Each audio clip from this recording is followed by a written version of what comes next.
everyone and welcome to the channel. Today on Mender Masterpiece we are tackling one of anime's rising stars and determining if it is indeed another man's treasure or perhaps it was trash all along. This is Gachiakuta Season 1.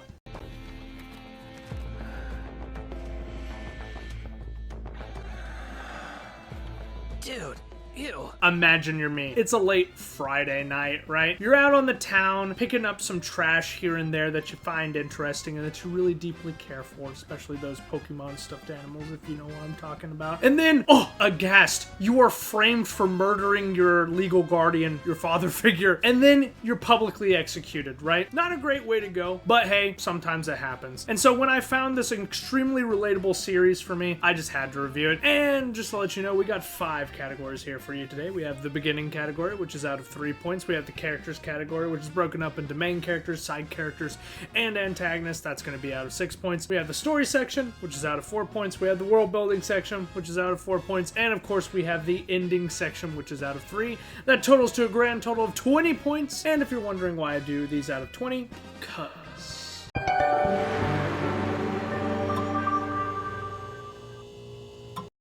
And without further ado, let's glide on into the beginning and talk about the fruit salad that makes any series great. A hook, a premise, and is the main character interesting? So, as for the hook, we have basically Rudo getting executed, I guess you could say, off of the sphere, and he just gets sent flying down to the world of beautiful pollution below. And of course, I really like this. This is definitely a change up from what I'm used to, even with shonen stories, kind of the main character being on an execution platform. I'm used to Gold Roger being on an execution platform, but not necessarily the main character.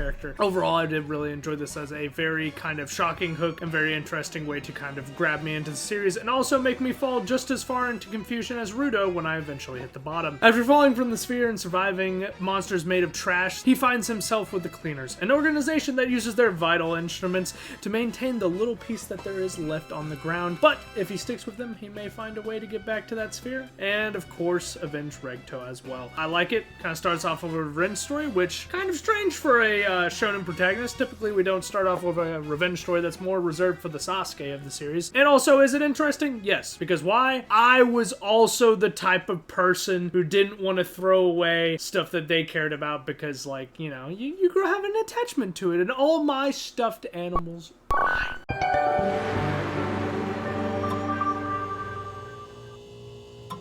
Rudo Sabrek? Am I pronouncing that correctly? Maybe. I do like his kind of misunderstanding gimmick, right? He's not really in tune with his emotions, so it makes sense that he doesn't really understand social cues at all. I overall really did enjoy that. I don't think it gets super old, but I do hope we get to see less and less of these as the story goes on, just to make sure that kind of, you know, he is learning how to read emotions. And it is great that he accepts his position with the Cleaners. I think that is a wonderful place for the story. Kind of, you always need like a home base in every shonen story, so overall I kind of like the Cleaners as an organization because not only are they all kind of unique, they also all are a tight-knit group that have a unified mission to kind of help each other out, and I think that's going to be really beneficial, especially for Rudo, who, you know, might have anger issues. I think that will be a great place of him to kind of learn and grow as a person, and also it will probably be an amazing payoff when eventually something inevitably bad happens to the Cleaner HQ, and Rudo has to like go there and everybody's like dead or something, and then he has that rage, unbridled rage main character moment that all of them have at some point or another. His iconic outfit is great. I like the big gloves. I think it suits his style very well. I'm also very interested in his hands. I can't tell if it's supposed to be like a curse or a disease or if he's just like, he's got bad hands, I guess. I am very interested to know exactly what is going on other than just they hurt all the time, and I think they're bleeding also all the time as well. There is something to be said about him though, and we'll get into some little cons. I do think they cannot decide if they want him to be an edgelord at times or a good person. This may also have to do with the whole Watchmen series thing, but the extreme anger is rough. Even from like a understanding point of view, like the whole Amo situation was a little much. You know, you want to say maybe the first one was justified. Beating her to within an inch of her life is a little questionable, some might say. I can defend you for a lot, Rudo, but as your lawyer, I don't know if we can handle too much more of physical abuse against women. It's gonna look really bad for you. While he is certainly a great character and an interesting one at that, I want a little bit more personality in my main character other than just I have trouble with emotions and I have anger issues. While great, and I think it's funny that he has an extremely like trashy mouth, right? Because it's a trash show. Does get old after a little bit, right? Overall, I think he gets a clean 1.5 out of 2. I think he's off to a good start. I hope he makes it a great character in the long run, though. As for side characters, I think Zanka is easily the best side character. He has the best fights. I really like his fixation on talent and hard work, specifically with him calling people like geniuses, or he himself is not a genius. This is manifested in his backstory in probably the most hilarious way and relatable as well. Because who else did the thing where like, oh, he should pick the staff? It's the most unassuming object. It's like the room of treasure where everything's like super shiny and then there's that one object that looks dusty, and then you pick the object that looks dusty because it was actually a trick the whole time and that was the thing you had to pick. So in Zonka's case, it was literally just a stick that the instructor picked up on their way there, I think. And so he literally outsmarted himself, and that's really funny for the character because in a way that stick is a representation of his own views on his self and his self-worth, because he's just another person and he's nothing special. That is what he believes himself to be, and so that stick is a manifestation of not only that view, but also the hard work that he puts into it as well. And so overall, I think Zanka excels as the side character. He's a great mentor to Ruto, not only in terms of actually learning the aspects of his kind of like gloves and what they can exactly do, but also emotionally teaching him as well to be a better person. And so I overall really, really enjoy Zanka as a character. Rio has a gun. She has a great character design as well. I really like the scissors. I think that's a very cool power and honestly underused in kind of stories in general. I mean, it's like here and there and it's always cool when it happens. Maybe I just like have a thing for scissor powers, who knows. Also, maybe a love interest for Ruto.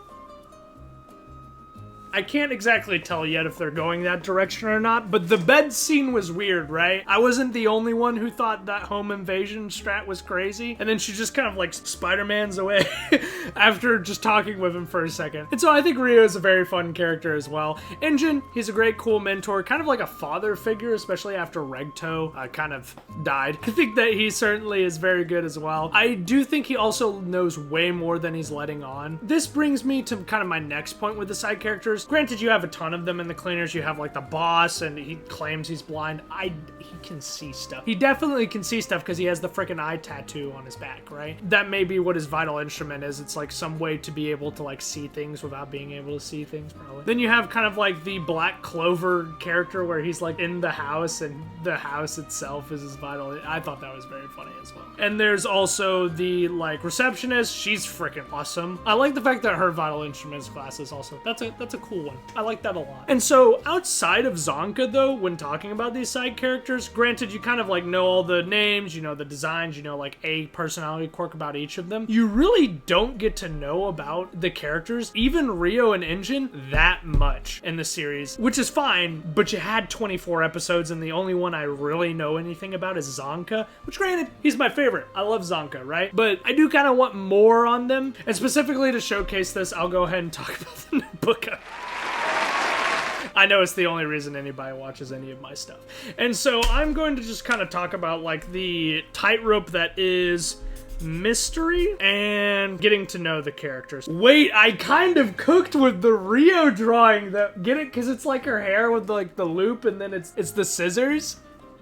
I was kind of cooking with that. But basically what I'm going to kind of show you here is like what a lot of this story kind of boils down to, because it's focusing a lot on mystery, right? And so anytime you have a story that focuses a lot on mystery aspects, you are inherently going to have a problem with character knowledge, because you kind of want these characters to be mysterious and specifically push the story along later. You have to walk this tightrope of making sure that you have enough character knowledge about the character to kind of like know who they are and for them to be a real living, breathing person instead of a cardboard cutout. And you also kind of have to keep their mystery up so that specifically you don't know enough and you kind of have suspicions, so when something is revealed it feels like an actual reveal and is satisfying, rather than at one already being hinted at so much that it's not even a real reveal at this point, and two just being something so out of left field that nobody would see it coming and kind of feeling like a weird plot twist in a way that doesn't actually make sense.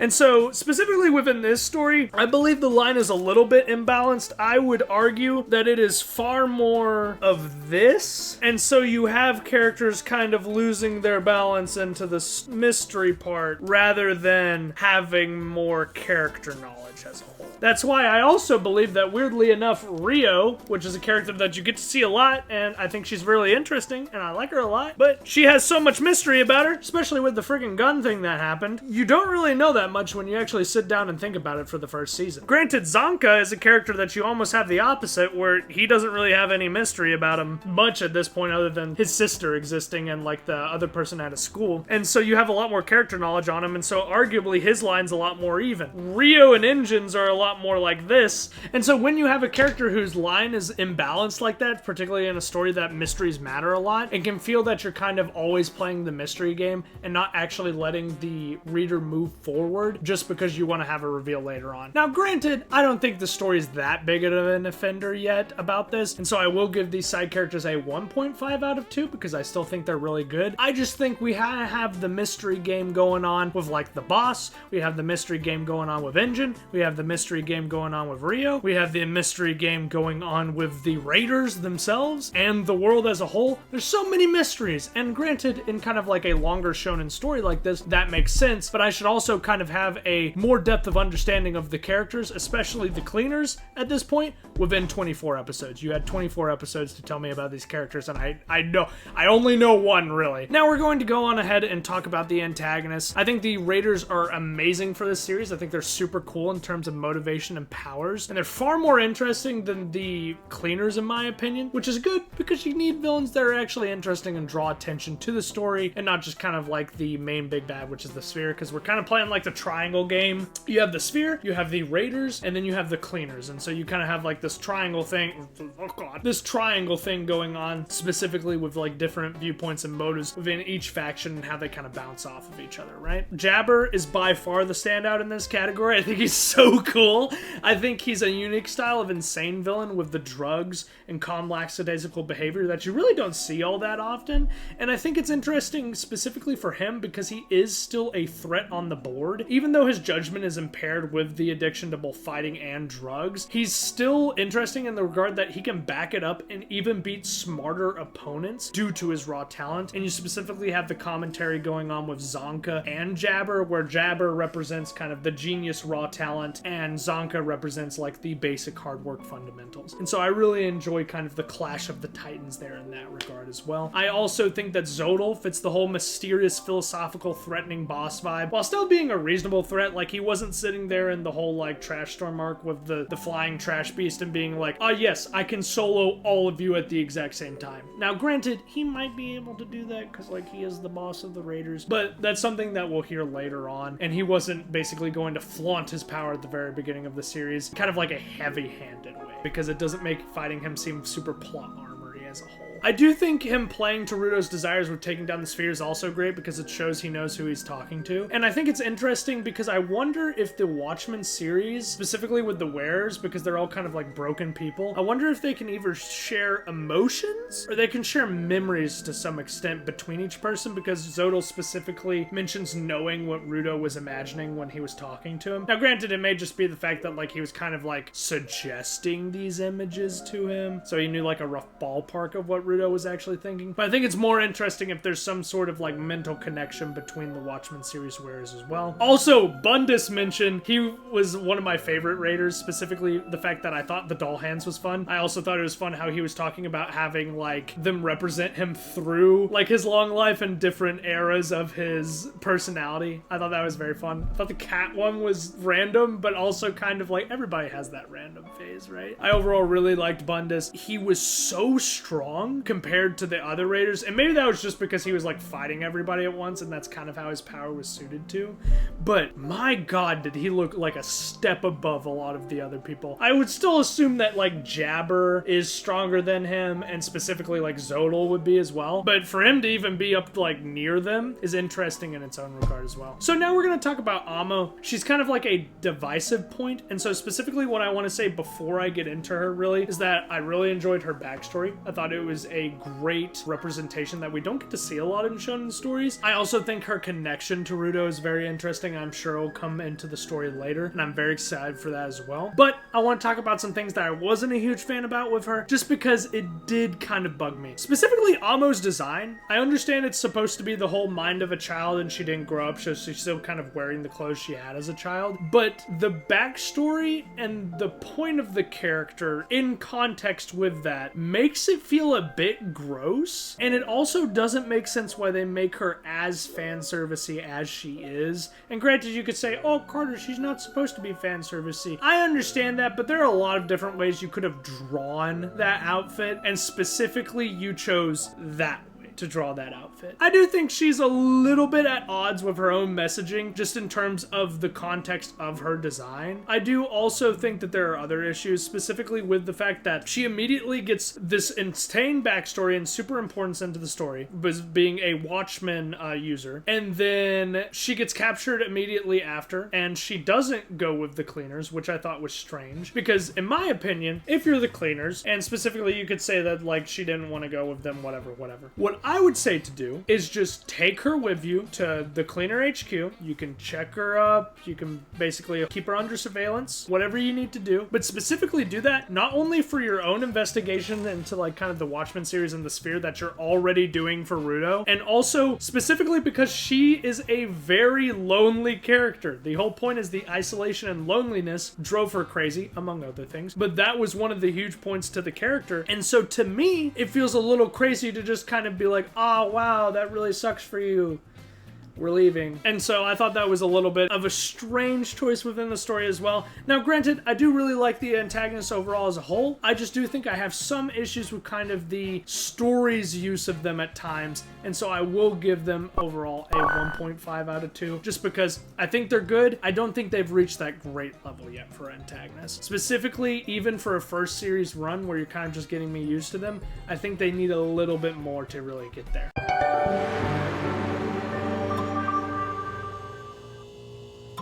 So now I'm going to talk about the story, and specifically some standout moments for it for me is how everything is very well connected. I like even stuff in episode 2 where you get to see Inden's kind of learning moment for Ruto, and the human traffickers actually relayed the information back to the raiders in the first place, so that's how Jabber and everybody kind of gets noticed that Ruto exists, or a spherite has landed in the ground.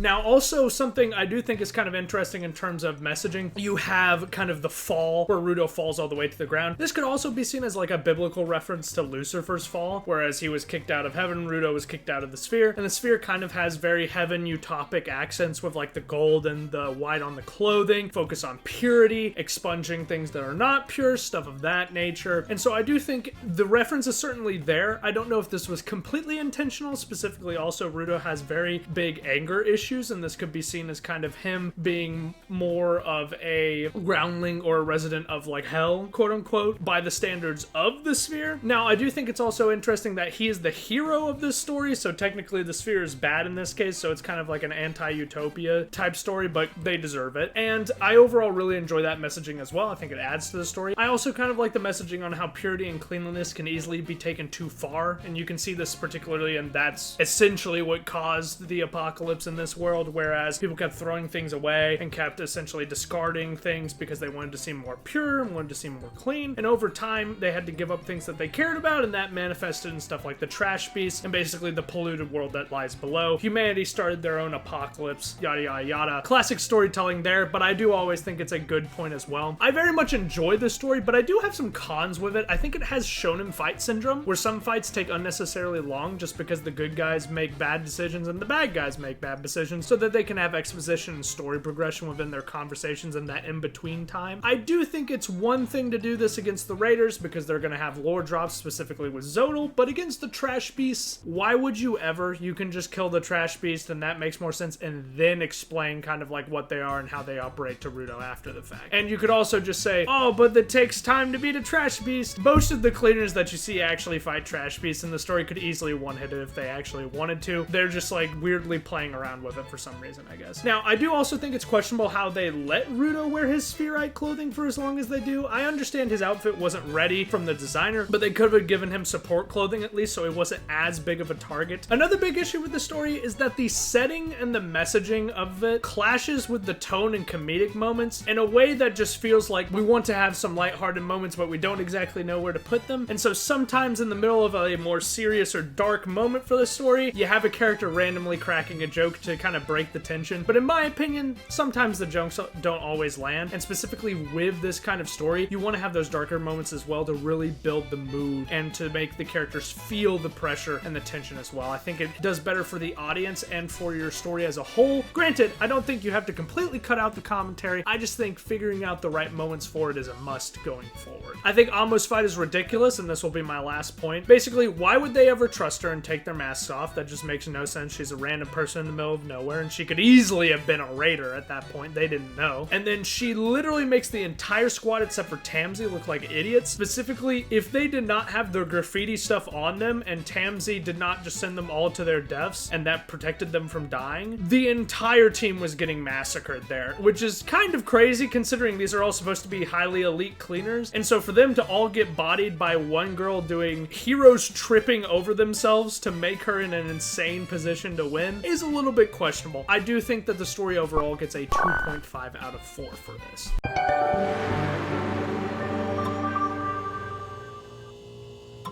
Now we're going to glide on into world building, and I think that the world building, if you're going to watch this show for anything, you're watching it for the style and the world building, because those are the standout moments. Specifically, in the world, you have the entirety of how vital instruments work, which I think works beautifully for the messaging, particularly in like valuing things that you care about and have attachment to. I also think that the ground and the sphere are very great contrast to each other, showing like hidden uncleanliness of purity, right? And the hidden value in being kind of a little bit trashy and finding worth in things that other people may not. And I like how they have a more free lifestyle on the ground as well, because essentially they are accepting of who they are rather than the sphere, who is very highly monitored, not very accepting, tries to beat down the nail that sticks up rather than the ground, who basically lets you live freely as long as you're not trying to kill somebody, right? And so I think that the world is very interesting and feels lived in and breathed in. I also liked the Japanese style town that Zonka came from. Funny that there's always a Japanese town in a post-apocalyptic anime, but I digress. I think Graffiti Town does a lot for the world building. Now, granted, do I think that its graffiti necessarily will be used well within the story? Absolutely not. I think it's either going to be abused maliciously or particularly never used at all, and specifically when a character eventually does die or eventually gets critically injured, the series explanation for it is going to be, if only we could have given them graffiti before we went out. I am kind of worried for that inevitability, but overall I do think that the world building is a gold standard for anime. I think this is one of the best worlds to come out in recent years, and I will give it a wonderful 4 out of 4 for that praise as well.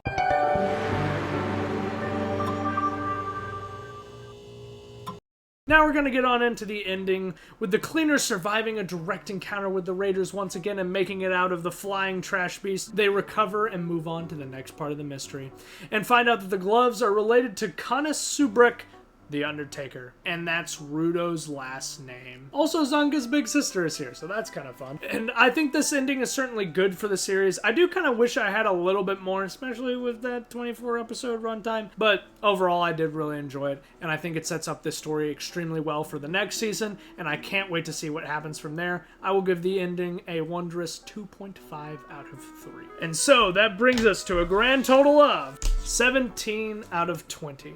So, was I right on the money? Was I a little bit off? What would your vital instrument be? Particularly for me, I feel like I could pull off a water bottle. And I will see you guys in the next one. Bye-bye!